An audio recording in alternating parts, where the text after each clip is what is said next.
and you have your options. First, we'll start off with the music because this is, after all, an iPod. It'll start with playlists. It'll give you options on the bottom for playlists, artists, genres, albums, more.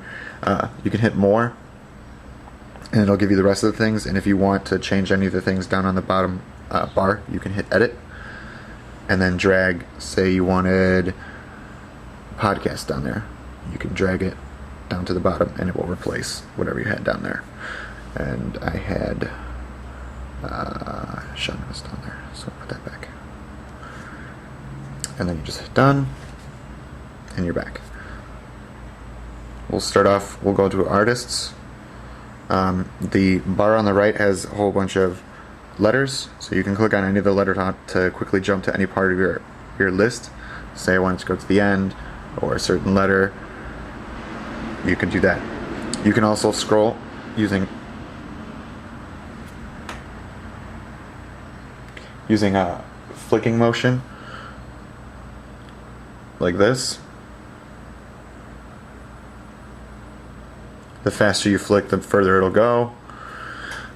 And you can get to an artist, click on the artist here, and it'll give you the albums that you have. You can click on an album, or click on all songs, and it'll give you all the songs by that artist. There's a convenient shuffle button if you want to shuffle anything on that list, or you can just click a certain song and play it. And the volume controls are at the bottom here, just like that. You can go back to the playlist like that, and then there's a now playing button up here, and that brings you to what's currently playing. If you want to see what else is on this track or album, there's a little button up here that you can click. It'll flip it over and it'll show you the track listing, and you can click on any of the other songs and it'll play them from there. You can rate the songs here, white stars or no stars, and you can flip back to the album artwork like that. Interesting is if you tap it once, you get the shuffle, the repeat and shuffle controls along with the slider. You can skip to any part of the song just like that, and click it once again to make it go away. I don't know if double click does anything. Double click also flips it over. You can flip back. Then, as we all know, the iPod Touch has an accelerometer and it has cover flow. You turn it on its side, and it gives you all your album artwork in cover flow, just like iTunes on your PC or Mac.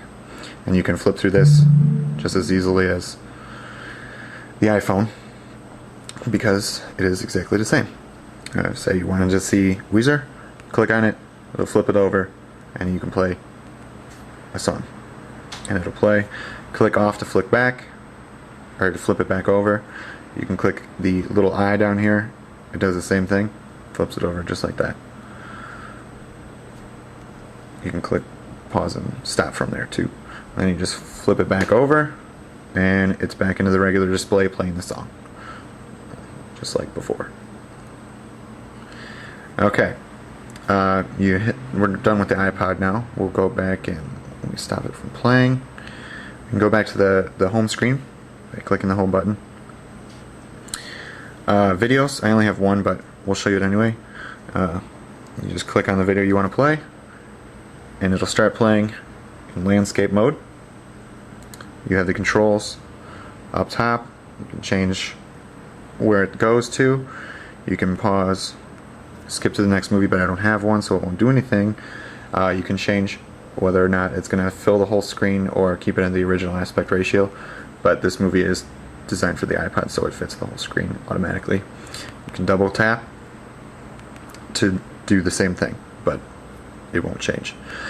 You hit done, it'll go back, and you are back at your videos. Hit the home button again, we'll go to photos. I basically have some vacation photos on here. Here is a trip to France a couple years ago. There are, well, more than a couple years ago, 2001 is a long time ago. You can flick through all the pictures just like that. If you want to see a particular one, Just click it, and it'll show up just like that. You can rotate the image, and it'll fill the screen. You can tap it once to bring back up the information. You can tap it twice to zoom into a particular part, and you can move around with your finger. Double tap again and put it back. Other interesting feature with zooming, you can pinch out with your fingers. You put 2 fingers on it and then just kind of go like that, and it will zoom in. Just like that, and you can zoom out the same way. If you want to flick to the next picture in the series, you can do that. Just like that, back and forth. It'll track your finger the whole way, and then as soon as you get to a certain part, it'll skip to the next photo. There is a slideshow feature. So you just hit play, and it'll go through your pictures and give an interesting transition effect. There we go. Alright. Done with the pictures. The iTunes Wi-Fi store is next. Wi-Fi music store. Click the icon, and it loads the iTunes Wi-Fi music store, which you can use in Starbucks, anywhere else, Wi-Fi access. These are the new releases, Kanye West, anything out here. You can click on the bottom, there's featured, top 10s, search, and then downloads. You can click on what's hot, and it'll give you popular stuff, or you can browse the music store just like normal, start from the genre, and move into whatever you want. So you go to alternative, it'll give you a list. New releases. Go back to featured. Okay. You can click on the top 10 to get you the top 10, the iTunes top 10 songs. There's top songs, top albums. And you can click on a song, and it'll automatically load and start playing a preview for you. You can hit stop. Anytime you can hit the price and you can buy it. I'm poor, so that's not going to be good. You can search through the iTunes Music Store, which is very handy for finding previews of songs or purchasing songs, of course. You can type whatever you want, and it'll come up with a list of options. Pick one, and it'll load it. It's Weezer.